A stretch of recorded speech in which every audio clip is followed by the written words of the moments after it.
ഈശോ മിശിഹായ്ക്ക് സ്തുതിയായിരിക്കട്ടെ. ഈശോ മിശിഹായിൽ സ്നേഹിക്കപ്പെടുന്ന മാതാപിതാക്കളെ, സഹോദരങ്ങളെ, ദൈവത്തിൻ്റെ അനന്തമായ സ്നേഹവും കൃപയും സൗഖ്യവും നമ്മുടെ ജീവിതത്തിൽ വന്ന് നിറയട്ടെ എന്ന് പ്രാർത്ഥിക്കുന്നു.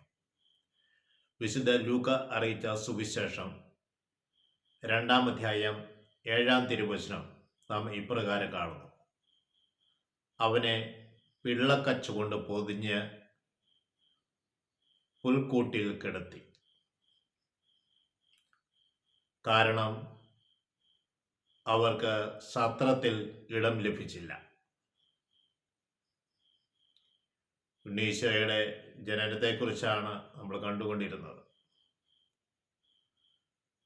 മറിയത്തിന് പ്രസവിക്കാൻ സത്രം ലഭിച്ചില്ല.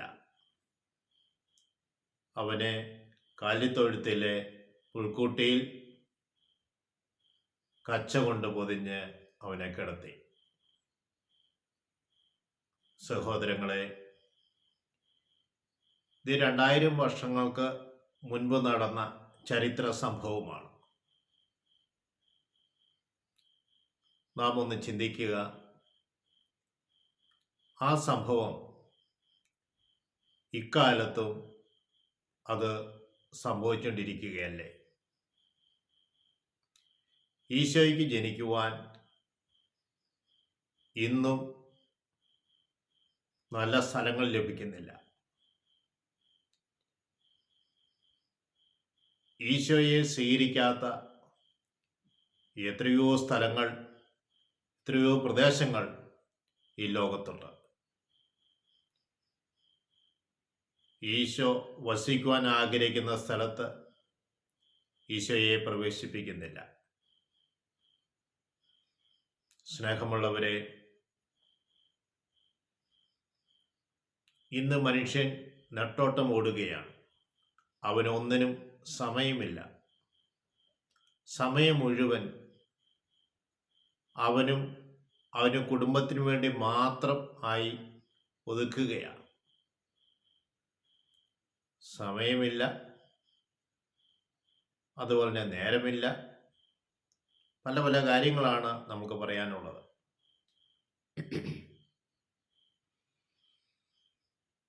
നമ്മുടെ ജീവിതത്തിലേക്കൊന്ന് തിരിഞ്ഞു നോക്കുമ്പോൾ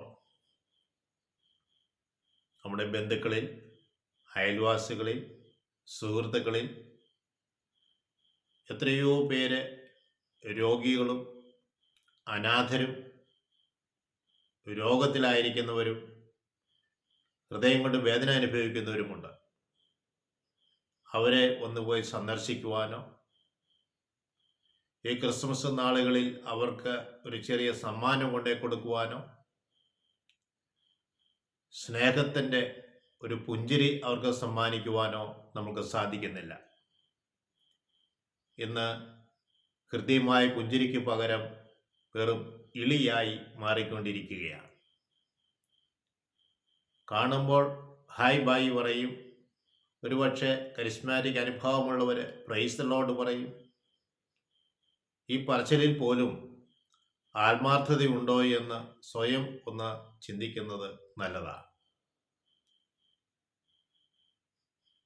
എലിസബത്തിൻ്റെ ജീവിതത്തിൽ ഒരു ശിശു ജനിക്കാൻ പോകുന്നു എന്നറിഞ്ഞപ്പോൾ മറിയം മലമ്പ്രദേശത്തുകൂടെ തിടുക്കത്തിൽ പോയി എലിസബത്തിനെ സന്ദർശിച്ചു.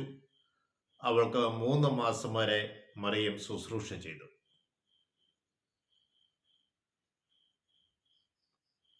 നമ്മുടെ ജീവിതത്തിൽ സ്നേഹം വറ്റി വരണ്ടുകൊണ്ടിരിക്കുകയാണ്. ഈശോ നമ്മുടെ ഹൃദയത്തിൽ ജനിക്കുവാൻ വേണ്ടി ആഗ്രഹിക്കുന്നുണ്ട്. പ്രിയ സഹോദരങ്ങളെ, വിശുദ്ധ മത്തായി അറിയിച്ച സുവിശേഷത്തിൽ 8-ാം അധ്യായം 18 മുതലുള്ള തിരുവചന ഭാഗങ്ങൾ വായിക്കുമ്പോൾ ശിഷ്യത്വം ആവശ്യപ്പെടുന്ന ത്യാഗങ്ങൾ എന്ന് തുടങ്ങുകയാണ്.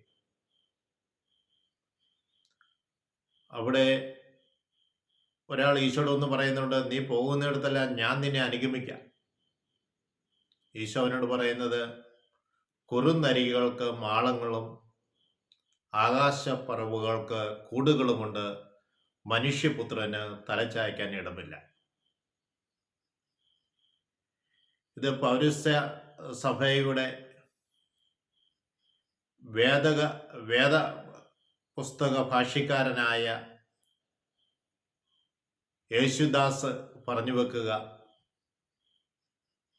നിന്റെ ഹൃദയം കുറുക്കൻ്റെതുപോലെ കപടത നിറഞ്ഞതാണ്. ആകാശത്തിലെ പറവകളെ പോലെ അമിതമായ അഭിലാഷം കൊണ്ട് നടക്കുന്ന വ്യക്തിയാണ്. അവിടെ എങ്ങനെയാണ് ഈശോ പിറക്കുക? അവിടെ എവിടെയാണ് ഈശോയ്ക്ക് സ്ഥലമുള്ളത്?